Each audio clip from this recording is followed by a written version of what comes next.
এখন থেকে কিন্তু আপনি আপনার হারিয়ে যাওয়া ফোন নাম্বার বের করতে পারেন আপনার ফেসবুকের মাধ্যমে। শুধু তাই নয়, আপনার ফেসবুক অ্যাকাউন্টে যেই ফোনে লগইন করা ছিল সেই মোবাইলগুলোর ফোন নাম্বার আপনি বের করতে পারবেন খুব সহজে আপনার ফেসবুক অ্যাকাউন্টের মাধ্যমে। কি বিশ্বাস হচ্ছে না?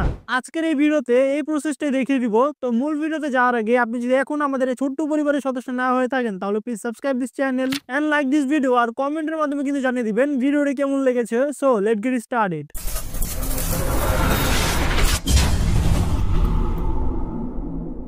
নাম্বারগুলো দেখার জন্য ফেসবুক অ্যাপে টাচ করব, থ্রি ডট এখানে টাচ করব, সেটিংস আইকনে টাচ করব, এরপর অ্যাকাউন্ট সেন্টার এখানে টাচ করব, ইওর ইনফরমেশন অ্যান্ড পারমিশন সেখানে টাচ করব, অ্যাক্সেস ইওর ইনফরমেশন এখানে টাচ করব, স্ক্রল করে নিচে চলে গিয়ে পার্সোনাল ইনফরমেশন এখানে টাচ করব, এরপর ইওর অ্যাড্রেস বুকস এখানে টাচ করব। টাচ করার সাথে সাথে ভিউয়ার্স দেখতে পারবেন আপনার যত নাম্বার আছে সবগুলো কিন্তু এখানে শো করবে। এখানে দেখুন আমার দেখাচ্ছে হলো 442টি নাম্বার। এই নাম্বারগুলো যদি আমরা ফুল নাম্বার দেখতে চাই তাহলে যে কোনো একটি নাম্বার যদি দেখতে চাই এখানে টাচ করব।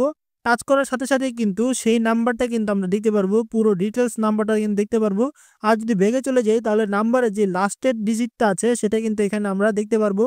এই যে দেখুন নাম্বারে যে লাস্ট ডিজিট গুলো আছে সেগুলো কিন্তু এখানে দেখাচ্ছে, আর যে নাম্বারগুলো সেভ করা আছে সেগুলো কিন্তু এখানে নাম দেখাচ্ছে। এখান থেকে যদি আমরা নাম্বারগুলো ডিলিট করতে চাই তাহলে এখান থেকে ডিলিট অপশন টাচ করলে কিন্তু ডিলিট হয়ে যাবে, অল ডিলিট টাচ করলে। তো এইভাবে কিন্তু আপনারা ভিউয়ার্স খুব সহজে আপনার যে পুরনো ফোন নাম্বারগুলি আছে সেগুলি বের করতে পারেন শুধুমাত্র আপনার ফেসবুক অ্যাকাউন্টের মাধ্যমে। তো এই ছিল আমাদের আজকের টিউটোরিয়াল। ভিডিওটি কেমন লাগলো কমেন্ট অবশ্যই প্লিজ জানিয়ে দিবেন। চ্যানেলটি সাবস্ক্রাইব করতে ভুলবেন না, ভিডিওতে একটু লাইক করে দিবেন, আর এরকম নতুন নতুন ইন্টারেস্টিং টিপ এবং ট্রিক্স পাওয়ার জন্য বেল আইকনটি এখন টাচ করে দিন, তাহলে আমাদের আপলোড কিছু ভিডিও সবার আগে আপনিই পেয়ে যাবেন। আল্লাহ হাফিজ।